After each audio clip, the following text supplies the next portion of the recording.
On January 13, 1972, this article appeared in the Bethel, Ohio Journal announcing the purchase of a penny for $25,000.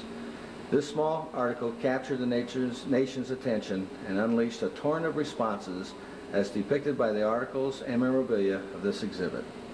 And there's that article. So from this article, the coin began its journey to fame. And right here is an article by Spadone, a quote by Spadone, that if you can read it, I'm going to, it's probably not working out. But anyhow, this is the overall of the exhibit. Those are quotes on these type of things are all quotes, these little signs. And the rest of the articles, or panels, contain stories. I'll give you an overall view of the things on the walls. Down there is the coin itself in its exhibit, in its case, which we'll get to in a minute. And then there's the rest of the panels coming down to here. What I'll try and do is give you the highlights. Each panel has a highlighted portion of it to summarize the subject matter of the article. Of course, there's the Coin World magazine article, and then there's the Red Line article from the Independent Journal, and the cartoon by Bruce. I'm sorry about that. This is the Bruce Gottschall cartoon of the coin, which I thought was interesting.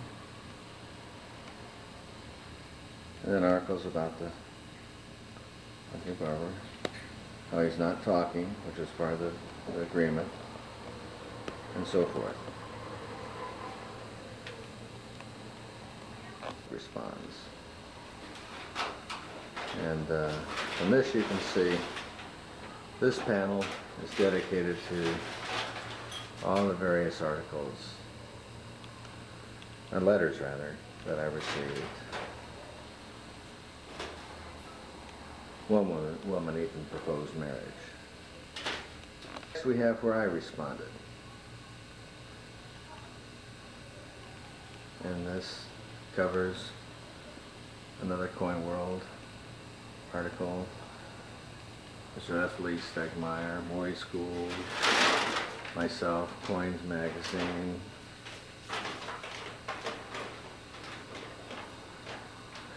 Ripley's Believe It or Not, Life Magazine, the Fresno Coin Show,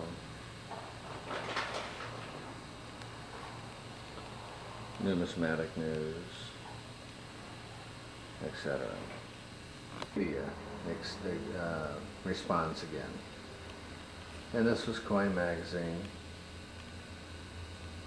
the Vallejo Times-Herald headline, exclusive $25,000 coin story.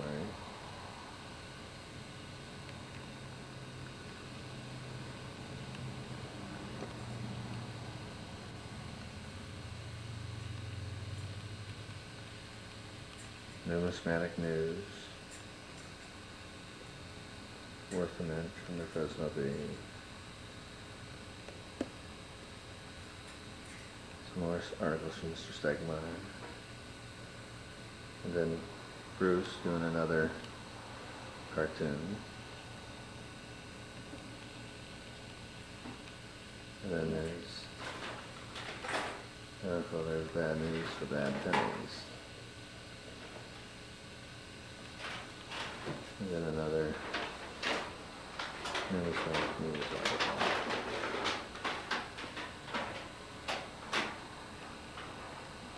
Journalists respond. And three of the particular journalists are Maurice Gould,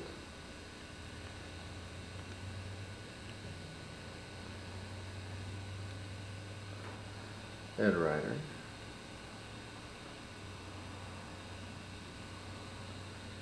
Bruce Bradshaw.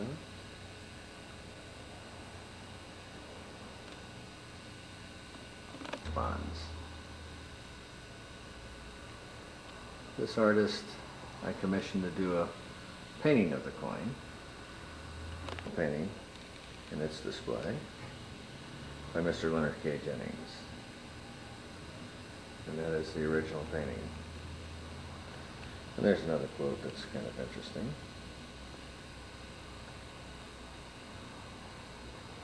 I hope you can read that. And then from that painting, I also acquired the rights and ownership of all the artist's workups, which I thought were very interesting to see the various concepts he considered. And there's the detail of him looking under the magnifying glass, detailing the markings on the coin so that he could get the rendering of the coin exactly accurate. And there was his final workup. Now, of course, we have the original painting, and from that we made prints that were numbered. I'll let that focus for you. If it will do that. Number 13 of 500, signed by Mr. Jennings.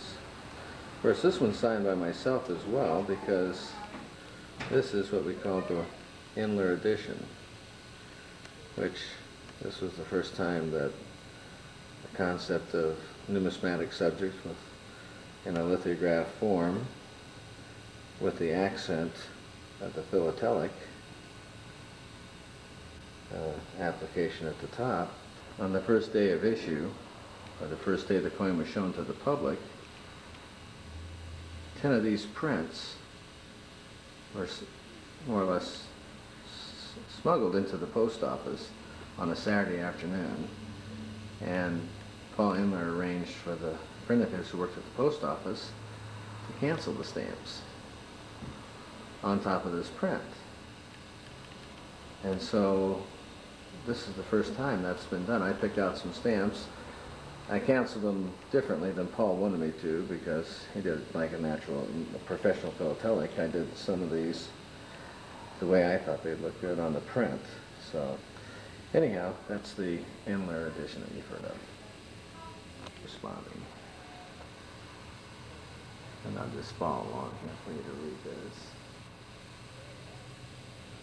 Oops. Come back over here.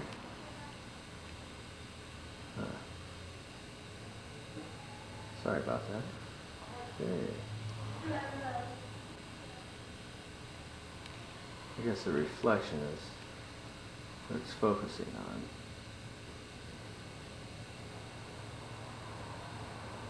Anyhow, that'll give you an idea. Of course, there's Maury Gould and myself. And you'll notice behind us is the original display. These are panels of the original display.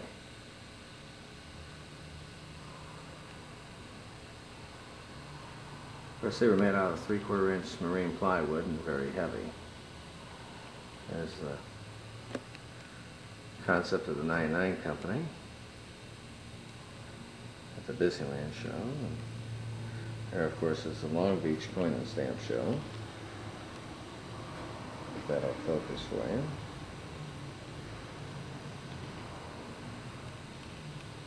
And then this is the, sorry about that.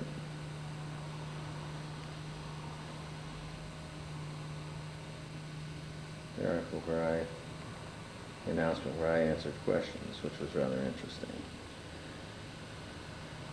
That's a picture of me speaking at that moment. And this is an interesting article that was special to Margot Russell by Paul Inler, which covered quite a piece there. which made kind of a really exciting time. A section of the original display that's left of it, which it was really a neat display, I thought. Original letter from the check, then the signed copies from Mary Brooks and Roy Cahoon. Of course, there's a picture of me next to one of the Inler editions with a different configuration of stamps. We did all of them differently.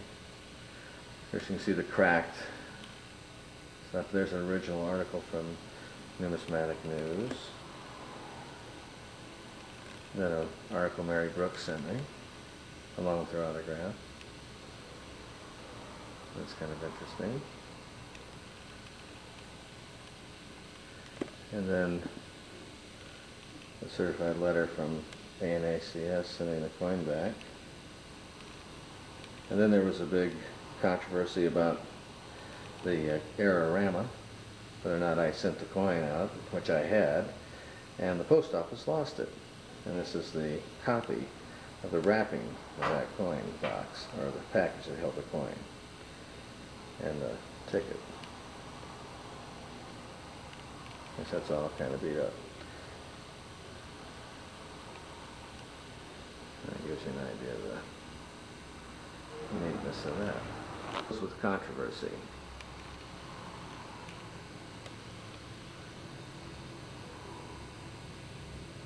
Some of the issues that were of interest.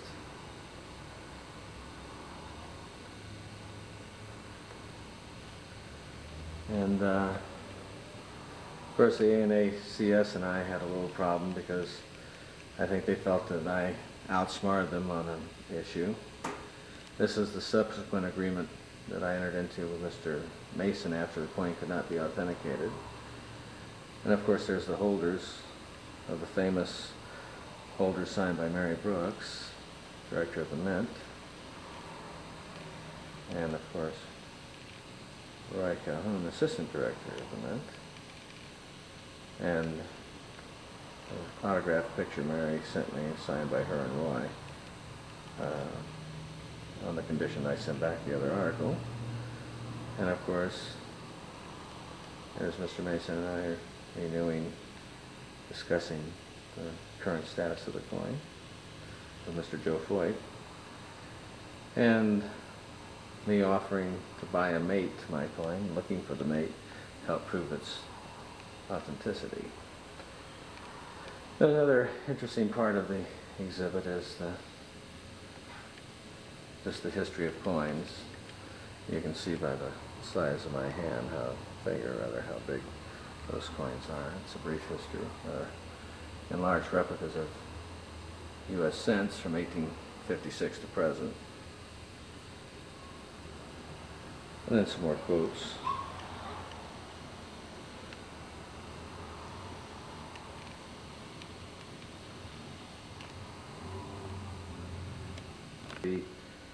Years later. Which is the recent 1987 Coin Age cover story,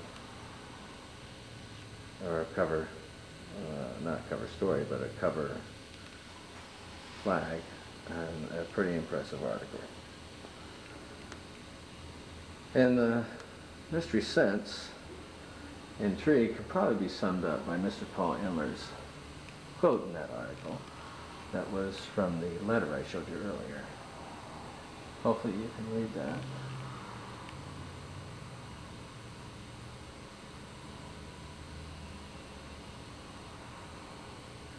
Anyhow, and then of course, the of the coin, case it's in.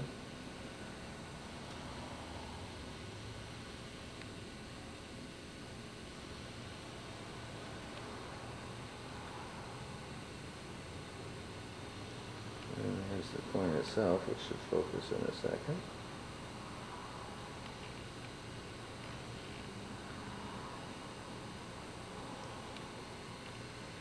Let me see if I can get closer. Without getting out of the light.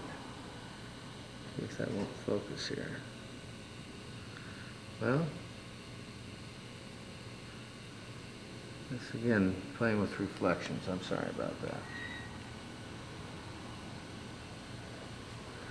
You can see by the size of the bolts on the pedestal.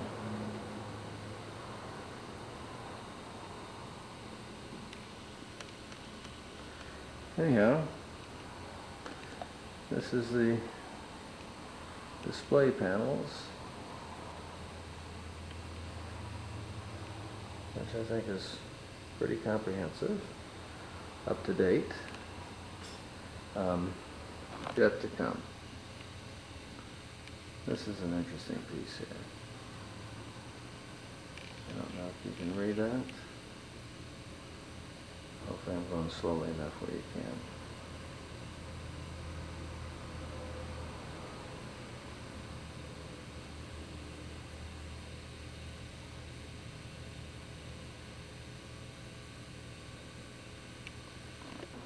I made, that's for me, that pretty well sums up how I view the entire search for the mate and probably the importance of the mystery scent. Because this is probably the only time in numismatic history, with a coin going back 55 years, that we have the opportunity in the numismatic field to actually possibly pinpoint that these two coins, this coin here, the mystery cent, and its mate, actually were printed, or minted rather, stamped simultaneously at the mint. And yet, the mystery cent was in circulation for 25 years, and its mate will have been in circulation for 55 years. It'd be very interesting if this were to come true. It would be phenomenal, in my opinion. And then, of course, whoops, we have the Paul Enler quote, which you have a copy of. On this tape, I'd like to videotape the panel that says the special thanks and let you read along. First one's Peggy Ross, who printed the first article, Ed Ryder the last article, and Paul Enler, who had the coin at the first time shown to the public, and Bruce Goshaw, who did the cartoons and did a beautiful front page story, Maurice Gould, who was intrigued with the coin and became good friends with me, or good acquaintances I should say, and did a lot for the coin, Mark Nuri, who ran the beautiful Red Line article, and of course Margot Russell, who was editor of Coin World, Mr. Stegmeyer, who curated the Devil's Advocate role, and of course Miss Brooks and Mr. Cahoon, the director and assistant director of the Mint, who added to the controversy, Frank Spadone for his work on his book that really proved out what I had, and then so forth. And Everett Phillips, who had them sign, the director signed the holder, Leonard K. Jennings, the artist, Ken Mason, the seller of the coin, Joe Foyt, a friend who helped me send the coin out, and then of course my secretary who put all this together, and my wife who coordinated all of it and my secretary did the typing and my wife did the putting together the panels. So, and thank you, and I'll look forward to hearing from you. Goodbye.